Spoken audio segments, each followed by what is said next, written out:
Hello, in this video we're going to be looking at the part 1 of an introduction to the 2014 ACA Code of Ethics. In this first part of this video we want to talk about just what the purpose of ethics are and discuss that for a little bit. And in the second part of this video we're going to get into more the specific parts of the ACA Code of Ethics and discuss what that looks like for us as we look at practicing counseling. So one of the first questions that we want to ask ourselves is what is professional advocacy?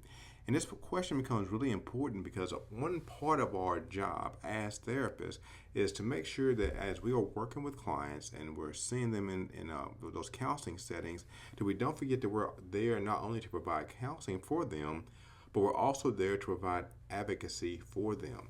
And so we need to be able to get a better picture of what professional advocacy looks like, and then how do we enact that in as a part of our code of ethics and as a part of our practice as counselors. So when we think about professional advocacy, there's 4 things I want you to be kind of focusing on and thinking about as we go through this presentation. First of all is what's so good about counseling for the individual? I think this is an important question that all of us need to kind of struggle with a little bit. Is why would someone want to come in and get counseling in the first place? How do they benefit from that? And if we can't really think of any reasons why they would benefit from coming into counseling, then the question then becomes, why are we in this field in the first place? So I think that's a good question for us to start looking at and to begin this process with, is what is so good about counseling that people come in and pay a professional to talk to them about the things that are going on in their life. And so we want to think about that in this whole lens of professional advocacy.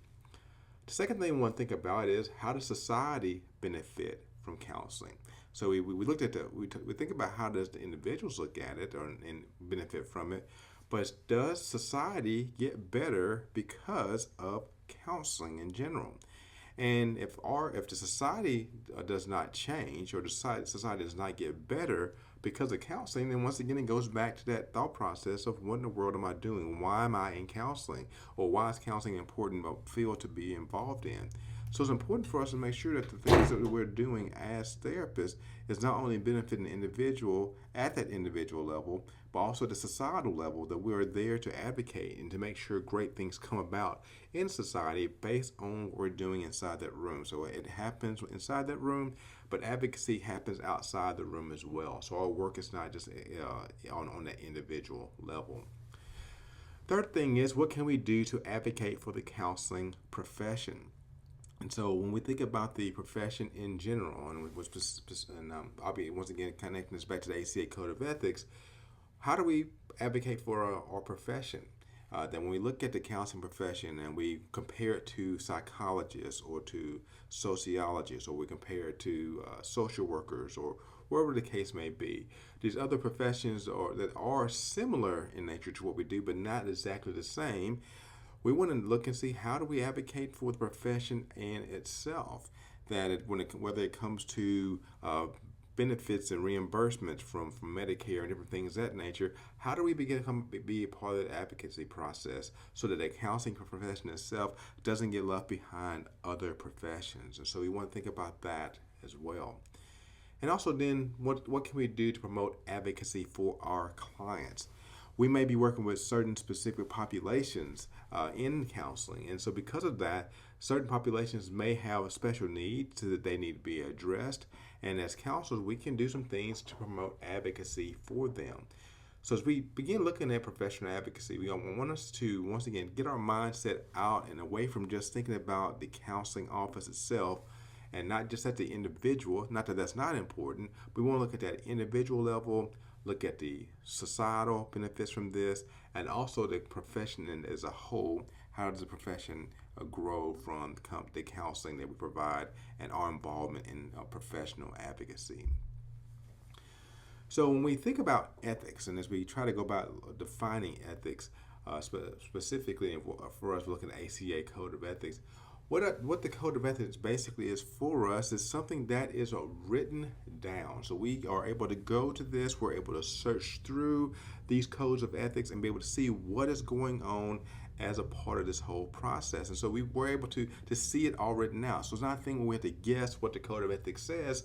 we have it written down for us, and we're able to go to a website and read it or download it, whatever the case may be. But it's written down so we can benefit from it in that way. And so we have this written down piece or this written down document, and it's agreed upon by the profession. And I think the reason why that's important, as we look at the Code of Ethics in our second video specifically, the things that we'll be talking about in that video, it's going to show you things that counselors have come together and said, these are the things we find important. This is the basic things that we need to know in order to be able to practice in our field. So it's not just one person who is making these decisions on this. This is something that is agreed upon by the profession. So I think that's a super important part to think about. Also, not only this is agreed upon by a profession, it's something that is enforceable. One of the things that I'm pretty excited about is I just started my 3-year term on the ACA Code of Ethics committee, and so now that I'm on the ethics committee, I'll be a part of enforcing the Code of Ethics on this at a national level, and hopefully be a part of the rewriting of the code at some point down the road. And so whenever we do break the Code of Ethics, we have to have a group who goes about and enforces that. And so that can happen at the state level, that can also happen at the national level, but it is something that is enforceable. Also, it's distinct to the profession. So when we look at social workers have their specific code of ethics. When we look at teachers, they have their specific code of ethics. When we look at counselors, we have our specific code of ethics. So whatever profession you're a part of, you have a code of ethics that you always go back to because it's distinct to your profession. So for me as a counselor, I can't hold a social worker to the same ethics because their ethics may look different from mine. Same thing for maybe for a psychologist or psychiatrist or whatever the case may be. I look at I hold only counselors to that standard that I am practicing by because we're practicing by the same code of ethics. And even though it may be similar to other codes, I want to be specific about holding people accountable to the codes that they are connected to. So it is distinct by profession. Also, the Code of Ethics is something that is evolving. The Code of Ethics is something where it's constantly being produced. And I think the interesting part about it is like the last time, there was a 2005 Code of Ethics. We'll think about that. But when the 2005 Code of Ethics came out, it probably took 3 or 4 years in order to be able to write that. And so by the time the 2005 Code of Ethics came out, there may have been parts of it that may have already been out of date based on certain things. And so because of that, when they came out with the 2014 Code of Ethics, it made it an update from the 2005. But once again, it's something that evolves. One thing, part of that process is technology, which we'll talk a lot more about in the second video, that from 2005 to 2014, technology in counseling had expanded so much. And so because of that, the code had to expand, it had to evolve. And so the Code of Ethics is not something that is static. It is changing, sometimes even on a daily basis, the thought processes that are coming about. And so we want to look at that, the fact that it's something that's always changing. And also that the Code of Ethics is not prescriptive. And so there are obviously certain things we can go and we look at and say, hey, it's pretty black and white what the code is saying. But sometimes there are some gray areas in the code that we want to be aware of and be able to know how do we go about making the decision based on that code. So the code becomes more like a guidebook than turn-by-turn directions. And so it kind of gives us a bigger picture perspective of what we need to be looking for, but it's impossible for the Code of Ethics to lay out every single thing. And so it's important for us to look at it once again as a guidebook versus being a step-by-step directions. So when we think about the definition by Corey, they define ethics this way. It says these are beliefs we hold about what constitutes right conduct. And I think that's important for us to think about that. And so these are the beliefs we as the counseling profession, we look at. These are the right way to act. These are things that we do. So the code looks at actions. It looks at our intent as well as we are working with people. And those two things are extremely important, intent and action, as you go about trying to interpret the Code of Ethics. And so as we do continue this topic and look at the Code of Ethics, it's important for us to make sure that we realize these are based on our counseling beliefs. These are beliefs change into what we say, this is what someone should do in this situation. And so once again, it can't cover every situation that's out there, but it does begin the whole process for us to at least be able to see here's the right way to act in these certain situations to give us that guideline on what we should do when those situations come about. So when you think about the code a little bit more questions in my mind kind of come up. First of all, the question comes, did you become a counselor to follow a code of ethics? And I would probably say no. I've never heard anyone come in and say, hey, the reason why I like to be therapy so much is because I want to follow a code of ethics. I don't think there's anyone's reason for getting into the field. Now, don't get me wrong. I love ethics. Ethics is a really big part of what I teach. Ethics is a really big part of what I do every single day.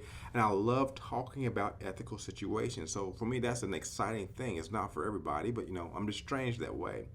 But even for much excitement as I bring to the table when it comes to ethics, this is not something, this is not the reason why I became a counselor. And so it's important for us to look at it and to realize that many of us didn't get into counseling because we were looking for a code of ethics. Also, what are counselors not allowed to do? And notice I put allowed.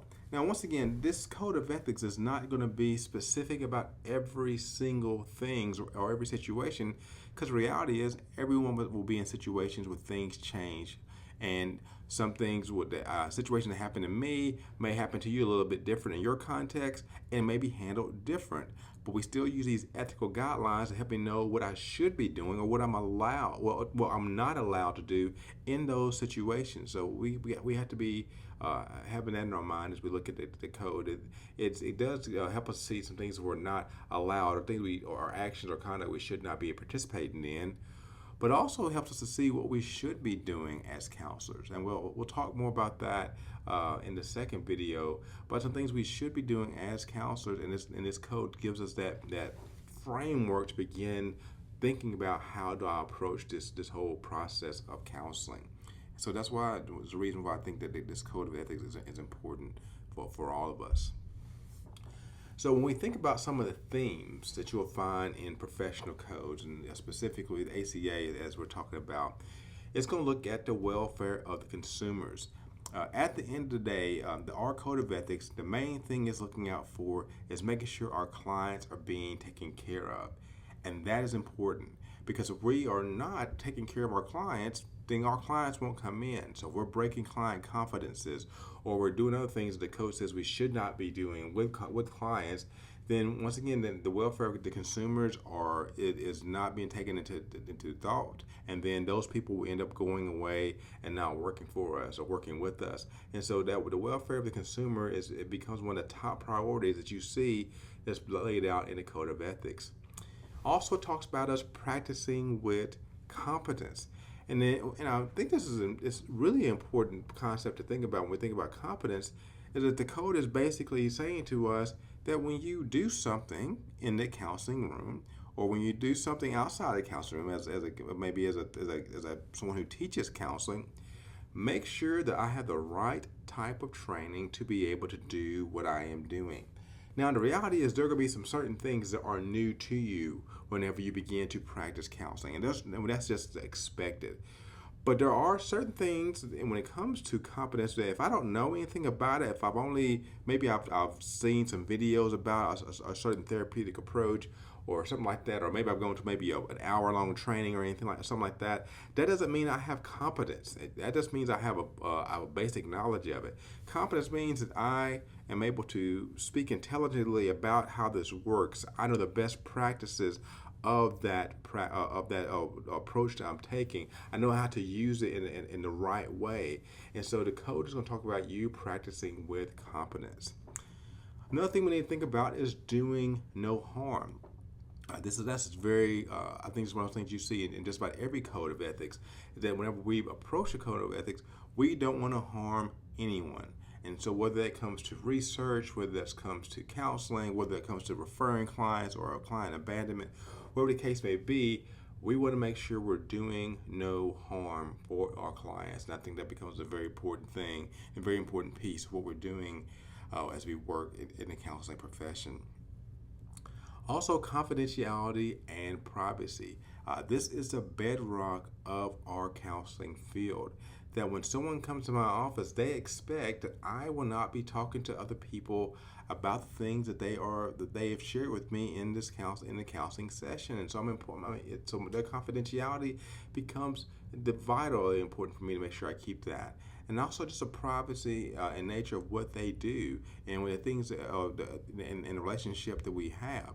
And so confidentiality and privacy those two terms come up quite a bit as we talk about the code, because it's important for people to feel like they are coming to talk about the things they're dealing with in a safe space. And if they don't feel like that they can come and talk to you and the things they're telling you is going to be held in a safe manner, then you will not be able to keep clients long at all. So that confidentiality and privacy becomes important. Also, just acting ethically and responsibly. So remember, this goes back once again about how we do things, the action. So acting ethically, so doing the right doing the right thing, but also doing it responsibly. And so that it puts that weight on our shoulders of making sure that we have a great understanding of our code. And so now I've looked at it and I have a great understanding and depth of what is expected of me in the counseling profession. So my hope and my goal for you is not for you to just read the code one time and say, okay, I've got it down. Become intimate with the code. Read it on a regular basis. Know what's expected of you. Get into groups with people sometimes and talk about these codes, because it's important for you to know how do you enact the code when it comes to when you're dealing with clients. Because the one thing I see the most, I think often happens with newer clinicians, and even with clinicians that have been in the field for a long time, is that they end up losing their license, or they end up finding themselves with sanctions put against them because they're just not acting ethically and responsibly. And the thing about it is, it's not like it's a code that is like something that's hidden way deep in the code. These are things that people know already. They just choose to ignore because it's easy to ignore things. So acting ethically and responsibly. Also, to avoid exploitation, that we don't want to exploit our clients when they come in. So we want to make sure we're mindful of that as well. And also having an aspirational practice. And we're going to talk in a few minutes about what does that mean when we practice aspirationally. But these are some of the themes of professional codes that you're going to see in general, but specifically with the ACA Code of Ethics. So once again, the ACA Code is a good travel guide for you. So it can't tell you what to do in every single situation. There's just not enough room for that to happen. Sometimes I even see different codes where they actually get shorter as time goes along, because it looks at general ideas instead of trying to be super specific, because it can't tell you everything you do in every situation. And also, it's kind of still using this whole travel guide thought process. Reading it is not the same thing as taking the trip. You can read the Code of Ethics every single day, but if you don't actually practice it, if you don't try to put it into action with the clients you're working with or with the students you're working with, that becomes a problem. So reading it is not enough. We got to put it into practice so we know what it is that's expected of us. Also, it still requires you to make some decisions and choices. And so what you'll hear us use this term called ethical decision-making models. And we have a video about that a little later on as well. And it's important for us to understand that it just requires we got to still make some decisions. Even though you may look at the code and look at section A2B, A2C or something, whatever the case may be, and you may read it and maybe and it may say something very specific, you still have some decisions and choices you have to make even after you've read this code. And the thing about this code, it may sometimes contradict other good travel guides, because there are other codes of ethics that are out there. So, for example, if you are a counselor, there's NBCC, which is the National Board of Certified Counselors. They have their own code of ethics, and there may be some things that, and actually for a fact, I know there are some things that are conflict a little bit with the ACA Code of Ethics. Or if you think about the American Mental Health Counseling Association, once again, is another counseling group.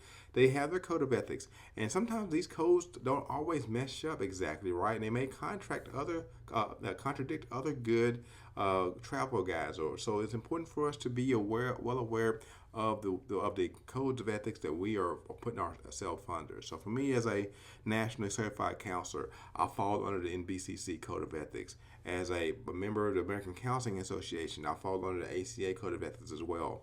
So I have to constantly be making sure I'm going back and forth between these two codes and making some decisions and choices about which on how do I fall down, how do I make a decision when I look at these two codes. Also, when we look at these codes, that these codes don't always explain all cultural differences. So when I read the code, it may not fit specifically with a cultural group that I'm working with. And so because of that, I have to adjust. I need to make sure what I'm doing is actually working for the clients that come in contact with me. And so it's important for us to realize that these codes of ethics, although they are super important, some of them aren't necessarily speaking directly to cultural differences. Now, there's a section in there that talks about culture in general, but it's not. But the code cannot explain every cultural difference in there. So it's leaving it up to you to pay attention to that and to adjust your practice based on the culture of the person that you're working with. And also, the code may not be up to date with current travel regulations. And basically, what that means is, by the time these codes are written, life has already happened. Life has already changed. And so because of that, it's important for you to realize that your code could be a little bit outdated. And so as you look at, the one we currently have was created in 2014. Well, it was published in 2014, which means it was probably written between 2011 and 2013. And so now we're in 2020, and so there's a big gap of time, and a lot of things have changed since that code has been written. And so it's important for us to realize that there may be some things in our current code that are not up to date with everything we're doing right now. So it's important for us to realize that and to make adjustments and to once again be flexible and to adjust as we see the code may not be up to date to where we are with time. And Herlihy and Corey, as they talk about the code of ethics, it says there's three things that they look for. One is to educate. That the code of ethics helps to teach you about the country or teach you about the group of people you're working with and what to look out for so you can be an informed traveler. And I like that metaphor there. That it tells you about the landscape you're about to get into. It tells you here's the things you should look out for. So once again, these aren't necessarily rules. This is what you look out for. So when you're in this situation or you're in a similar situation over here, this is what you'll look out for, so you have information on how to go through that. So education becomes a big piece of the code of ethics. Also, there's an accountability piece where it helps everyone behave in a way that will maximize the enjoyment of the trip and being a good citizen of the world. So basically what that does is it helps me to know as a counselor practicing in Arkansas that a counselor who practices in Virginia or one who practices in Tennessee or one who practices in Puerto Rico or wherever the case may be, these counselors, if they're following the ACA Code of Ethics, we're all behaving in a way that's going to help this journey of being a counselor to be enjoyable and helpful for everyone. Because when someone begins to break the Code of Ethics, even if they're in a different place, that puts a black eye on the entire counseling community when those things happen.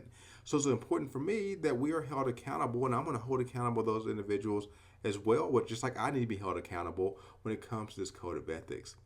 And also this last part is improvement. It's just how do you make the most of your trip? How do you grow? How do you improve as a therapist?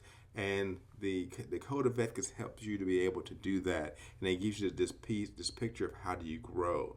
So education, accountability, and improvement, these are part of what the code of ethics does for us. So once again, as we talk about the key terms here, we've already talked about ethics already. This is our values. This is the beliefs that we of the right conduct we have. Our values are a little bit different. That's our beliefs and attitudes that provide direction to our everyday living. Now, when we talk about values, the code, which we'll talk about in the second video a lot more, but the code basically talks about that it's not people's values. So it's not saying that I can't have values. For me as an individual, it's important for me to have values. I hope everyone has that values, and I hope everyone has good beliefs and attitudes, because it guides how they act in every single way. So what the code basically tells us is you can have your values, you can have your beliefs, just don't impose those on your clients. We want our clients to be able to have the ability to make their own choices. And so we may have people come into contact with us who have a different set of values. They may believe things different from us. The attitudes may be different from ours, but we still want to service them in the right way. And so our code helps us to see that values are important, but they are different from our ethics. Then we also have morality. And this is more concerned with the right and proper conduct, and it's evaluated by certain religious standards. Now, the reality of it is, you're going to have clients who come in who do not have any type of faith background, and also as a therapist, you may not have any type of faith background. None of those things are wrong. What we do have to understand is, that we all have some type of moral code that we live by, regardless of what our belief system, regardless of our value. Everyone has some type of moral code they live by. We all have a certain thing that we think are right and think are good, and we also think there are some things we should not be involved in. And it's based sometimes on culture. It can be based on religious views. It's based on a lot of different things. And so the code is not telling us to check our morals at the door. It's not saying that. Once again, I just don't need to impose my morals on other people. And so let's say, for example, me as a counselor who happens to be Christian, if I have someone who comes in who is not a Christian, or someone who is just from a different faith background, or doesn't have faith background at all, the way I look at morality may not be the way they look at morality. And that's okay. And that connects with my values, my beliefs, which is fine. And they consider their values and their beliefs, which are fine. But I don't impose what's important to me, or what I view as being moral. I don't impose it on them. I don't place that pressure on them, because that's not the place for that. And so it's just important for us to realize where we are in life when it comes to religion, spirituality, whatever the case may be, and where we are in our values. There's nothing wrong with that. We just have to make sure we're not putting that on anybody else, because that's not what they're coming into the counseling room with you. Some other things to think about is just community standards, or just mores. And these are just standards of living, and it can be based on your geographical basis. It could be interdisciplinary type of thing. It just could be theory. But basically, every community has certain standards of living that we all are accustomed to. And so because of that, those things are important to me. And so since I know what those things are, and I know that they're important to me, I have to once again be careful to make sure I am not imposing my mores or my community standards upon someone else. And so it's just important for me to know that. One thing people talk about all the time is that regardless of where you are in the world, or whatever type of context you're living in, there's a certain rules that you have. And so I think a lot about the prison system sometimes, that there are certain rules of life that they have in the prison system. They're different for people than who are outside the prison system. Same thing for military life. There are certain community standards that are in the military life that are different for people who have never lived in that world before. And so once again, I can't tell someone who's in that military lifestyle, or someone who may be in prison, whatever the case may be, I can't say that the way I live life and my standards are better than yours. They're just different. And so we allow that. And so this becomes a multicultural issue in itself. Also, we look at it being reasonable, so that as we look at these codes, they try to help us to be able to practice within our specialty, but they want to be reasonable about what their expectations. So once again, the expectations aren't too high. It's not such a high bar to set that we can't ever reach it. And so there's some reasonableness that's attached to this code. Also, when it comes to virtue, this is where we look at moral excellence, goodness, and righteousness, or to say good and admirable property. So for a better term, it's just professionalism. Our code looks at professionalism in general. And I think this is something every code of ethics is going to have, is how do we approach professionalism as we are working with our clients?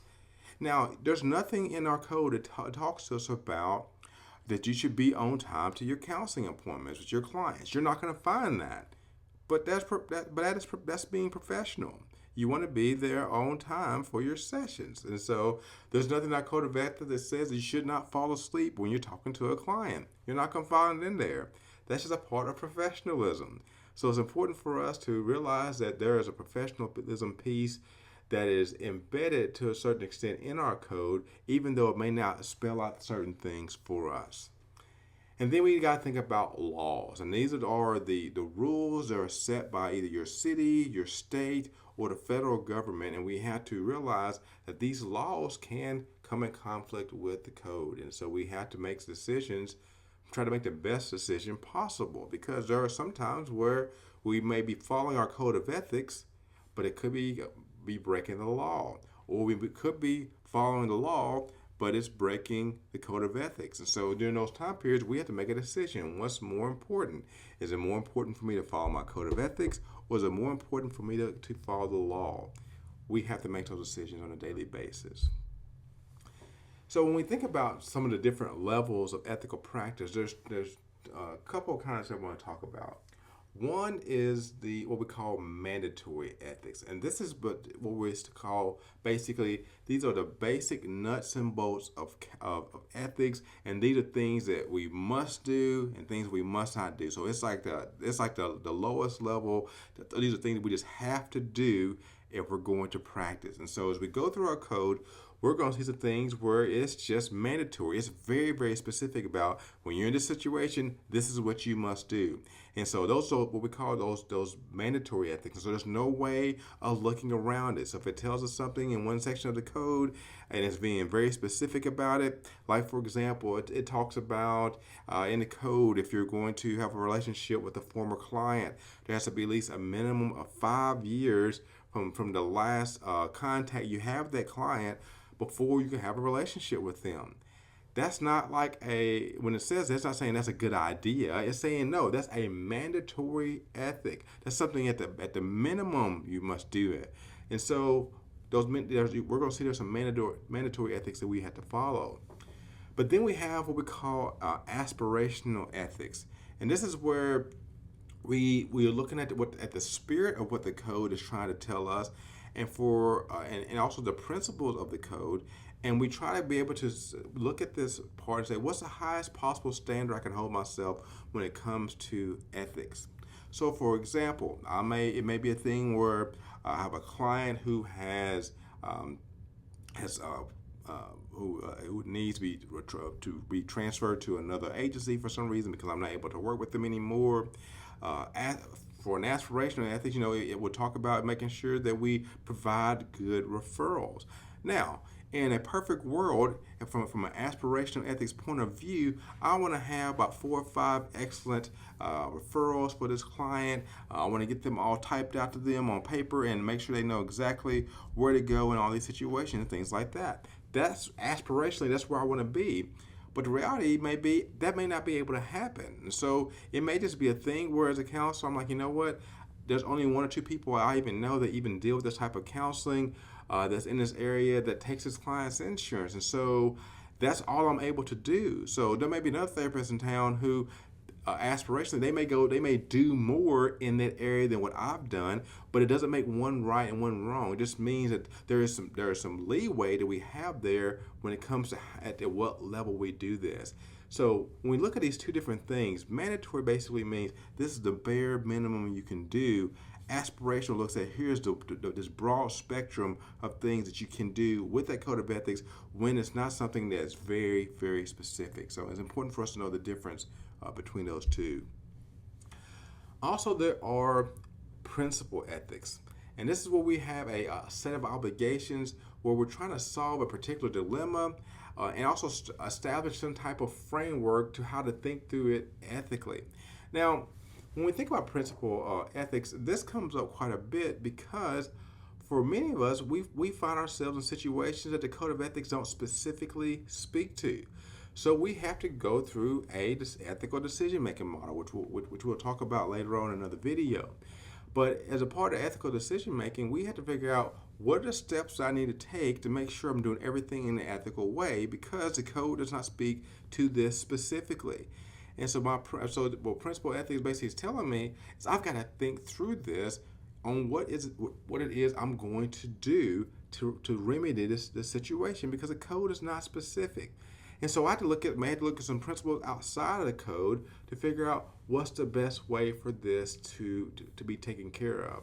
And so it's important for us to look at that. We're going to find ourselves in a lot of situations where we're trying to look at principal ethics. And because of that, the more and more we look at these principal ethics, we have to realize it's good for us to get consultation, it's good for us to get supervision, things of that nature, so we can make that decision and be able to document this is the thought process I went through when I made this decision. So I don't just simply make the decision and hope for the best. I plan it out. I have a decision-making model that I use, and once I have that model used, I document. This is why I did the things I did. Because there may be this, I may look at the way you did it and say, hey, I wouldn't have done it that way, but that doesn't make my way better than yours. It just means we thought about it from a different way, but you still had to justify it. And so that's what the gist of what principal ethics are. And then virtue ethics. This focuses on the character traits of the counselor and their ideals to which the professional aspires. So for each of us, when we look at us, we think about, am I doing what is best for my client? And that's going to look different for every therapist. So as we look at our code of ethics, once again, it may give us some bare minimum things. It may give us some mandatory things we need to do. But as we put it into practice, we may look and say, how do I do this the best for my client? And so me as a professional, then I need to be able to sit down and think, what does it look like for me, which could look different for someone else. And this is why I talked about at the beginning, how this thing is in flux at all time. It changes. It's going to look different for everybody when we look at our code of ethics, because once again, some things are going to be mandatory and other things are going to be aspirational. And when you find yourself in those situations where it comes down to an aspirational ethic, then the virtue ethics begin to kick in.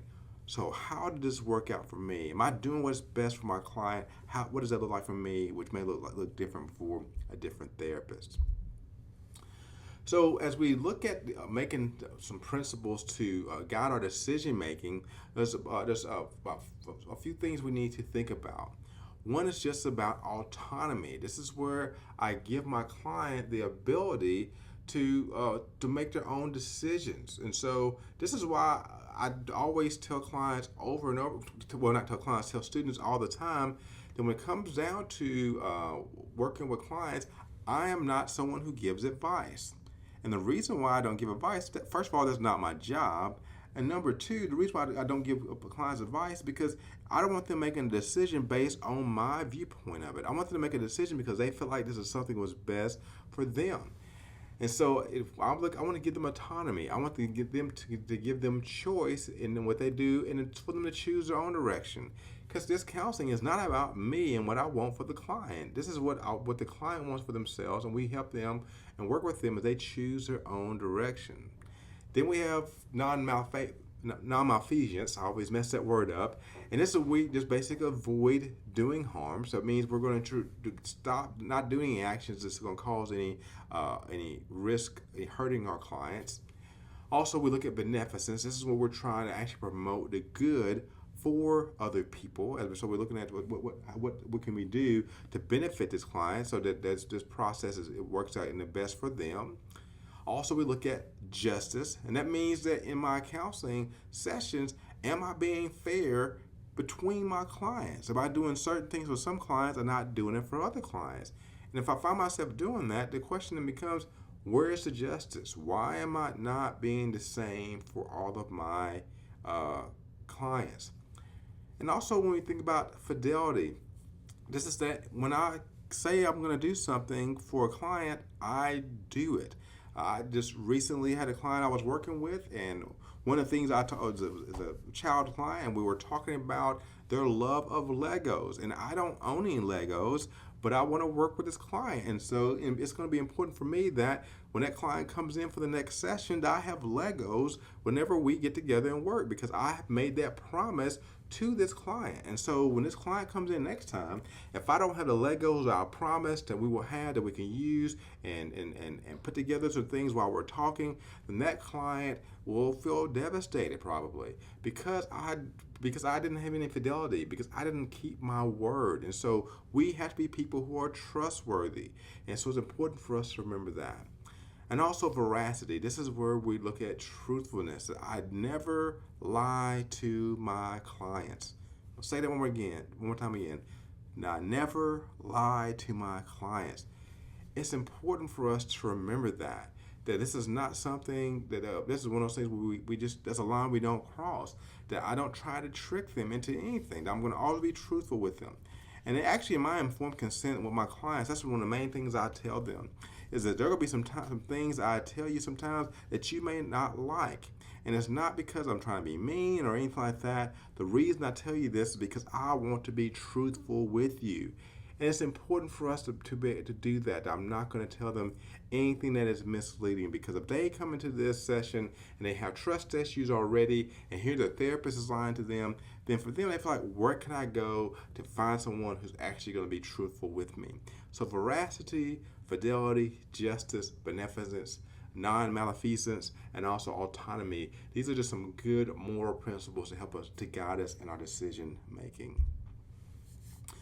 So we see here we have these three things that come into, I wouldn't say conflict, but three things that overlap with each other. That we have our values that we have as therapists, and once again, these are things we find that are important to us individually. Then we have our ethics, which is our roadmap or our overall guide to the trip that we're doing with our client.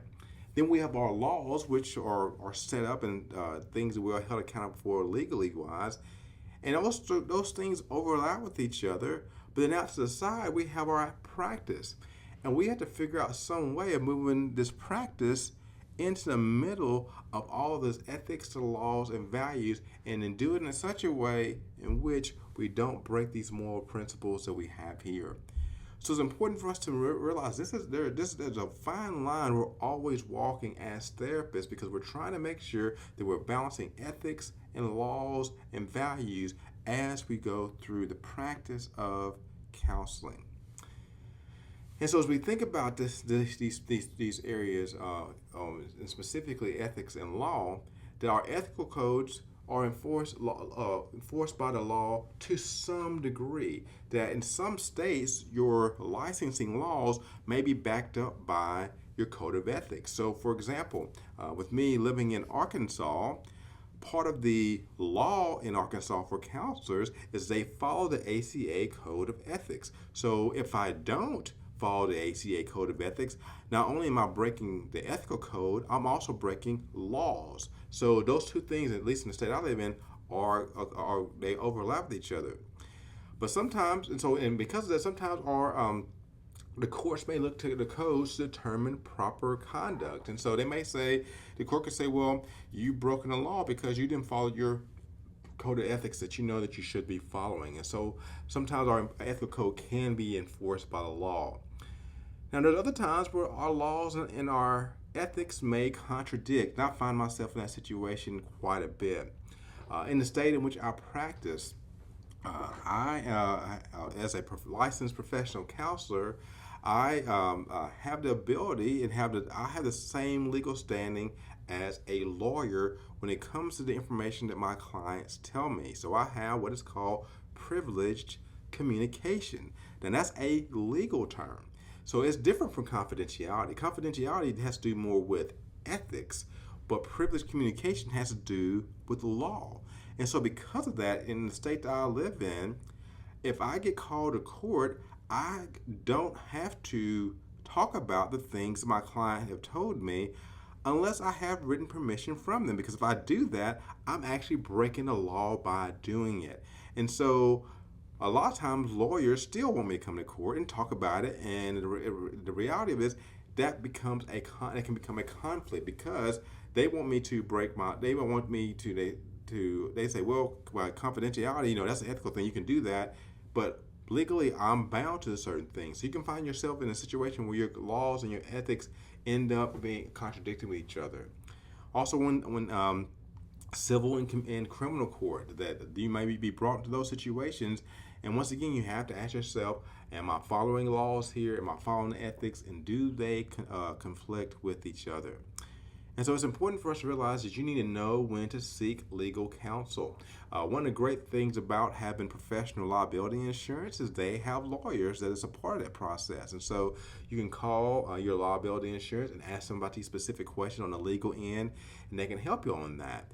Specific with the ACA, the American Counseling Association, since they do have an ethics committee, there are ethics committee members that you can get in contact with, and they can talk to you through the ethical piece of that. So it's important for you to know what the ethical and law pieces are for you in the state that you're practicing in, so you're doing things from the ethical perspective, but also doing it legally. So just a couple of questions for us to consider is this, that as you read through the Code of Ethics, we have to start beginning to think about, what do I bring to the table as I read the Code of Ethics? Part of it is our personal and professional history. Now, for some of you, may have been in the mental health field for a long time, or the substance abuse field already, and so because of that, you have some idea, or you have a scope of practice in your mind because you've already been doing certain things involved in a counseling-related field. So because of that, your personal and professional history, that's going to come into play in how you interpret and you act out the Code of Ethics. Also, your philosophical assumptions, the way you look at life, that's going to affect the way in which you look at the Code of Ethics.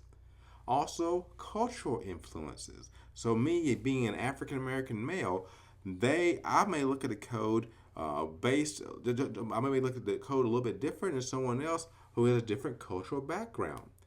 And also just my personal values. That may be a part of my interpretation that I have as I look at the Code of Ethics. And the point I'm trying to make here is this: it's impossible for all of us to come to the Code of Ethics and walk away with the exact same thing. That's why it's important where we have consultation and things to discuss. And so our personal and professional history, our philosophical assumptions, our cultural influences, and our personal values, all these things together influence the way that you read and interpret the Code of Ethics. So when it comes to enforcement, there's a couple of things we think about for the Code of Ethics. One, we realize we become part of professional associations. So obviously the American Counseling Association is one specifically, and they're able to enforce your Code of Ethics. Your state licensing board, there are possibilities where you can actually lose or have your license suspended if you're not following the code. There's also private certification boards. Maybe you're certified in a specific type of counseling, but you're not following the ethical codes for that specific type of counseling. And so, like telehealth, for example, or some type of trauma-based counseling that you had training in. And if there's a requirement that you have a certain number of continuing education units after you get that certification, if you're not doing that, they may be to enforce that because you may not be following what the ethics is for that specific the private certification board. Also, graduate programs, employers. As a counseling professor, I realized that when we look at our students, we look at them from a lens, from an ethical lens, because we want to make sure they're practicing things from an ethical point of view, and so that's important. And your employers can do the same thing. So your employers can actually you can be called out by your employers as well for not following the Code of Ethics, or your colleagues may see that you're not practicing your code. So it's important to realize that when we look at this Code of Ethics, it's going to be enforced by several different people. So we have to be informed about that. And so this could be something it could be a reprimand, where it kind of may be a thing where you're just giving a warning about it. It may be a remediation thing where you may have to go back and take some extra classes even after you graduated. That may be another way it may be enforced. I've seen people where they've been put on probation for a while. I've seen people where their license were suspended for a certain time period, and they had to wait, maybe up to 5 years before they were able to reapply for their license. And I've seen situations where people have lost their license totally and they'll never be able to get their license back again. So it's important for us, and I don't say that to scare you. I just say that to help us to see that our code of ethics is extremely important for us to follow and to listen to, because when it comes to the enforcement piece of it, it can have some long-term consequences if you're not careful with it. Also, when you're handling religion and spirituality in counseling, for some reason, for many of us, when we think about religion and spirituality, we have this fear that I can't really bring up and talk about religion and spirituality as part of the counseling process. Now, the reality of it is we can. There's actually there's actually a division of the American Counseling Association that specifically revolves around religion and spirituality, because when we look at polls, the majority of the people in our country have connect with either some religion or specifics religion or with some type of spirituality. And so because of that, it's okay for us to bring these things up in the counseling session, and it's okay to talk about it. But what we're doing is we do that because that's important to them. What we don't do is we don't bring it up so we can impose what we believe on them, and we're not there to debate them on their beliefs, but for us to understand them. And so I think we also need to realize we don't have to sideline your own beliefs whenever you're working with a client. We still have certain beliefs. I have this thought process that because of my faith, because of the way I have been trained, because of my spirituality and my religion that I connect to, it affects the way I treat my clients. And I believe that helps me in a very positive way. So no one is ever asking me to disconnect from that piece. All they're saying is don't impose that on your clients. But it's still the way I look at spirituality and religion. It does affect the way I deal with my clients, and so I'm proud of that.